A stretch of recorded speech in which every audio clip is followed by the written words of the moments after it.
And we do want to start off in Akron because we're learning today new information about what authorities are doing to find a suspect in the June mass shooting there that left 28 people injured and killed one person.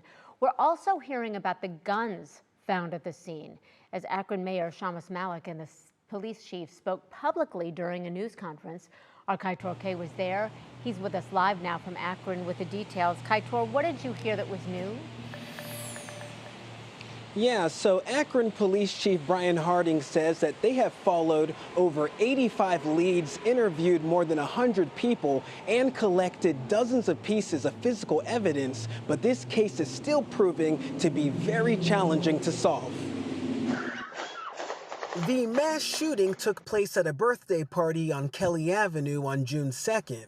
A couple of weeks later, Akron PD released a picture of a white SUV that they believed was connected with the crime. At the press conference today, Chief Harding reported that eyewitnesses have confirmed that the white SUV was the vehicle that initially started the shooting. They described that vehicle as pulling up slowly, the window going down, and a male in the driver's seat then starting to fire gunshots. Harding says the vehicle then speeds off and multiple other people start shooting back. The chief says this case is especially complicated because they don't know who was shot by the initial shooter versus who was hit by return fire. We can't identify which bullet struck which person. A lot of the injuries were graze wounds, and so that's going to make that a challenge. We are getting a lot of information, and we're getting a lot of leads. We're not getting a really great identity of the first person who started this case, which is probably the lead that we need the most, but we continue to work on that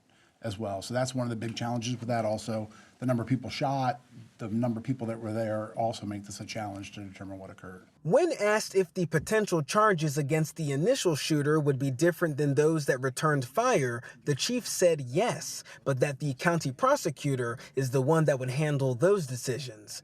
The chief added that at least 2 of the weapons recovered from the crime scene have been linked to another case earlier in the year in a city outside of Akron, but he wouldn't share where.